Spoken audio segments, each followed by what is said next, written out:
Why do you call yourself a troublemaker? A troublemaker. A troublemaker, sir. Okay, the troublemaker was coined out of a very interesting thing because along the way I found out that too many people are giving excuses. Excuses that they can't succeed, excuses that the government owes them, excuses that their uncle did not send them money, excuses that their father did not send them to the best school. So when I ask myself, if you tell me that your father didn't send you, me, I don't have a father. You know, if you tell me that you don't have a degree, me, I say I've never even seen my own now. So every excuse that you bring out does not hold water. So what I do as troublemaker, which is to frustrate your comfort zone. That thing that makes you give yourself the excuse to be comfortable where you are, I frustrate it. I trouble that thing till you get out of it. So troublemaker means I trouble those things that trouble you. Okay. I really would want to come back to all of that, but let's dwell again what environment, what part environment plays in success. Because you've told us stories of, and I think we've argued time and again when we're working on this, that most times you find people come from Lagos to Akwa Ibom and they become success stories, quote unquote. And presently there's a narrative around town that there's only people that seek for top political offices in Akwa Ibom State usually come from Lagos. So do you think the environment, do you think having that Lagos influence and all of that, do you think that environment played any part in your success story? And do you also think that there's something in our environment down south here that makes us a little laid back? Okay, let me put it like this. I think the story about political migration from Lagos is not always very right. I think it's just a theme to say something to people. I believe anybody that has improved himself. I started improving myself from Uyo. It was Uyo that took me to Lagos. I was here. It was Uyo that took me to Lagos. And the mindset here of Lagos has taken me to different parts of the world. I may be sleeping in Uyo, in Lagos, but that does not mean I am from Lagos. I am there to do whatever I need to do. Now, when it comes to politics, I'm not a politician, but I prefer that somebody that should lead a state, lead a parastatal, lead a people should be somebody who has succeeded in something.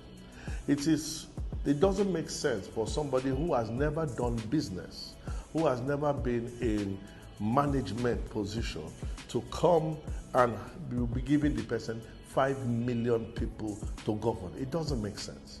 Because what happens is that you bring somebody who has developed his capacity, and capacity is developed from exercise.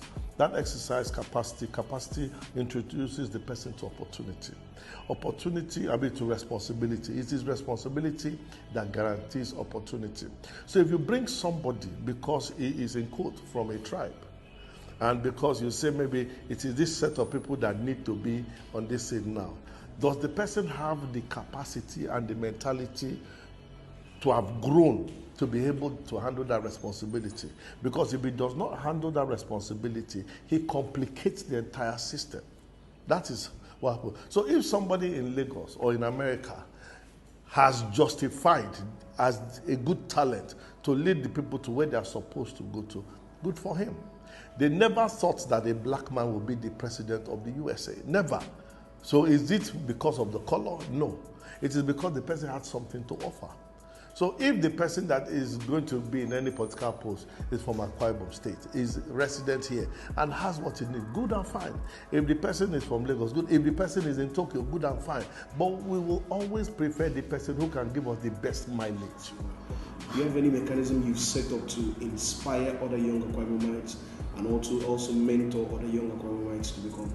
Because I know I come from a musical like you, and we do have a deficiency of people to look up to there. We have plenty of big men to come, but then very few come back, to raise people up and all of that. So what are you doing in that regard? First of all, when I started my mentorship platform, I didn't start it focused on Ibesipo. I didn't start it focused on Akwa Ibom. I started it focused on one man. Change one man and see how it grows. Now, when you decide to do that and it becomes evident, that person becomes like an example of what can happen. And that person is sitting here.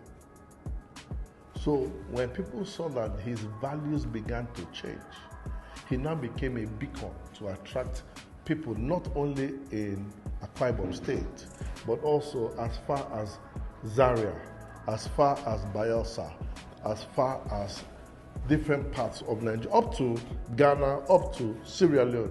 Why? Because I decided to take somebody simple. Now, as it grew, I began to speak on many stages, on many platforms.